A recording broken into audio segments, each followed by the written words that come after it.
right, fight fans, UFC 326 is coming in hot. And if you're watching without a little bit of skin in the game, what are we even doing here? DraftKings Sportsbook, the official sports betting partner of UFC, is bringing you a little bit closer to the action. Max Holloway is running it back against Charles Oliveira in a highly anticipated rematch. New customers, turn $5 into $200 if your bet wins, paid in bonus bets. Stay in on the action and use your bonus bets on DraftKings same-game parlays. This gives you a shot at an even bigger payout. Do you love the thrill of live betting?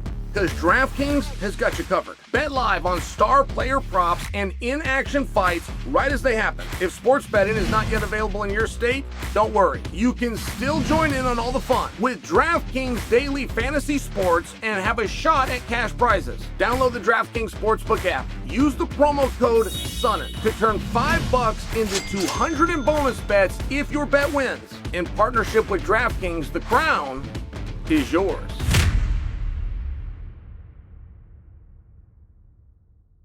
Chimaev does not have his next opponent, and he doesn't have his next opponent because the UFC has not decided on the number one contender, and they're not deciding on the number one contender till after this weekend. Caio Borralho and RDR are in play. Now, hear me out.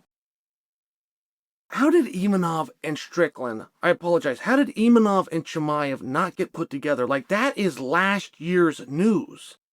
And Imavov very much deserved it. He went through Caio Borralho, which, by the way, Caio was the one on the path. Caio was supposed to win that fight. It was a great performance by Imavov. Fair play. Tip our hat. He's going to get Chimaev. This is last year's headlines. This isn't Chael's opinion. I'm telling you what was reported to us last year. Never ended up happening. Now you insure Sean Strickland. Well, Sean Strickland is the kryptonite to Imavov. He's the one guy that can come in and trump Imavov because he beat Imavov. He's Imavov's last loss. Like, Sean Strickland is a massive problem for Team Imavov, who, by the way, I do not want to take something from. I think Imavov is awesome. I think he's deserving. I just looking at the calendar and go, this should have already happened. He had a very hot hand and he let it cool. And that is a problem, and that is his fault. All right, great. So now you got Strickland there. Chimaev says, I'm waiting for Strickland. Strickland says, I'm waiting for Chimaev. Strickland cuts a promo. It's very hard to unfry that egg. Strickland makes that fight very interesting. Their training room stories, the fact that they're willing to talk about it, I mean, they're breaking the rule, which is what happens in the training room never gets discussed.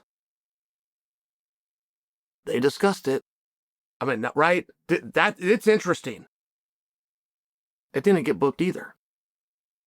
And Dana really liked Strickland, but Dana did answer a question, and you would have to see it to understand. I'm going to tell you what he said, but I won't do it justice. Dana's words were trumped by his body language. Like, Dana told you, but it was, they said to him, hey, does it make you nervous? You know, you got this new partner, you got Paramount. You were just coming from ESPN, which is Disney. Does Sean Strickland make you nervous? Dana said it's a nightmare. It was like the most truthful answer you could possibly give. And Dana goes, man, but by the way, you guys want it to be a nightmare. Like, he said it was a nightmare, and then he instantly backed his guy. Cool move. But he said, you guys, you don't help. You do everything you can to push his buttons and get him going. He said, yeah. I sweat every time it happens. All right. So could that resist somebody from being in a championship match? Like all of these things are at play. All of these things are fair to discuss. And then all of a sudden, you got RDR, who was well on his path to a championship, right? I mean, he got knocked off course by Brendan Allen, but RDR was red hot. And for good reason. Which, by the way, was momentum that he took from Bo Nickel, who was red hot. Like, all of these guys started trading this around. And then you got Caio Borralho, which is everybody's favorite fighter. I mean, you guys love Caio. I met Caio. I get it. He's a very charming guy. He's very easy to like. He's the leader of the Fighting Nerds, which is the greatest faction in the history of the UFC. The Fighting Nerds is to the UFC what the Four Horsemen were to the NWA, what the NWO was to the WCW. Truly. They are the first faction to come out with a gift. They're great, and he's the leader of them. Okay. Is that the holdup? Like, RDR versus Chimaev is very interesting. Caio Borralho, according to my partners at DraftKings, is a 3-1 favorite. I'm exaggerating slightly, but he's a 3-1 favorite. 3-1 doesn't just mean I think this guy is going to beat this guy. It means I believe this guy is going to finish this guy. And